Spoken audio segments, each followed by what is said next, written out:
ലക്ഷദ്വീപിലെ ഭൂമി ഏറ്റെടുക്കൽ വിഷയത്തിൽ ഇടപെട്ട ഹൈക്കോടതി പണ്ടാരം ഭൂമി ഏറ്റെടുക്കുന്നതിൽ വിലക്ക് നീട്ടി 2 മാസത്തേക്കാണ് സ്റ്റേ നീട്ടിയത്. ഇന്നലെ ഇറക്കിയ ഉത്തരവിലും ഭരണകൂടത്തിന് ഉടൻ നടപടിയെടുക്കാനാവില്ല. മുൻപ് ഹർജി നൽകിയവർ ഇന്നലത്തെ ഉത്തരവും കോടതിയുടെ ശ്രദ്ധയിൽപ്പെടുത്തി. ഷപ്ന സേതു ചേർന്ന വിവരങ്ങളുമായി. ഷപ്ന, ഈ ലക്ഷദ്വീപിലെ മുഴുവൻ പണ്ടാരം ഭൂമിയും പിടിച്ചെടുക്കാനായിരുന്നു ലക്ഷദ്വീപ് ജില്ലാ കളക്ടർ കഴിഞ്ഞ ദിവസം ഉത്തരവിട്ടത്. എന്താണെങ്കിലും ഹൈക്കോടതിയുടെ ഈ ഇടപെടൽ അത് ഈ ലക്ഷദ്വീപിലുള്ളവർക്ക്, ഈ ഭൂമി ഉള്ളവർക്ക് വലിയ ആശ്വാസം നൽകുന്ന ഒരു ഇടപെടൽ തന്നെയല്ലേ? തീർച്ചയായും ലക്ഷദ്വീപിലെ പണ്ടാരം ഭൂമി സംബന്ധിച്ച് നേരത്തെ തന്നെ ചില കേസുകൾ ഹൈക്കോടതിയിൽ ഉണ്ടായിരുന്നു. പ്രത്യേകിച്ച് കവരത്തി ഹെലിപ്പാഡിനടുത്തുള്ള സ്ഥലവുമായി ബന്ധപ്പെട്ട കേസായിരുന്നു.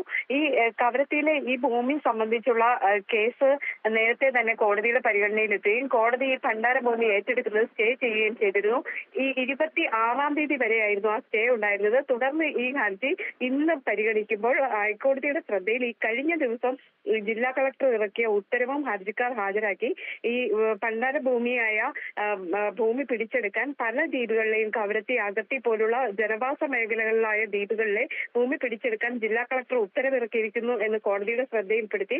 കോടതി ഇത് രേഖപ്പെടുത്തുകയും ചെയ്തു.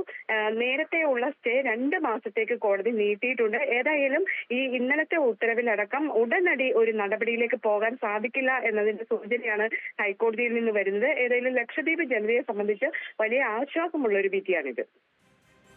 ശരി ഷപ്ന, അങ്ങനെ ലക്ഷദ്വീപിലെ മുഴുവൻ പണ്ടാരഭൂമിയും പിടിച്ചെടുക്കാനുള്ള ലക്ഷദ്വീപ് ജില്ലാ കളക്ടറുടെ ഉത്തരവ് അത് വലിയ രീതിയിൽ വിവാദമായിരുന്നു. വികസന പ്രവർത്തനങ്ങൾക്ക് ഭൂമി കണ്ടെത്താനാണ് നടപടി എന്നായിരുന്നു കളക്ടറുടെ വിശദീകരണം. എന്താണെങ്കിലും ഈ വിഷയത്തിൽ ഹൈക്കോടതി ഇപ്പോൾ ഇടപെട്ടിരിക്കുന്നത് അവിടെ ഭൂമിയുള്ളവർക്ക് വലിയ ആശ്വാസം നൽകുന്ന ഒരു കാര്യമാണ്. 2 മാസത്തേക്കാണ് വിലക്ക് നീട്ടിയത്. ഷപ്ന സേതാണ് വിവരങ്ങൾ നൽകിയത്.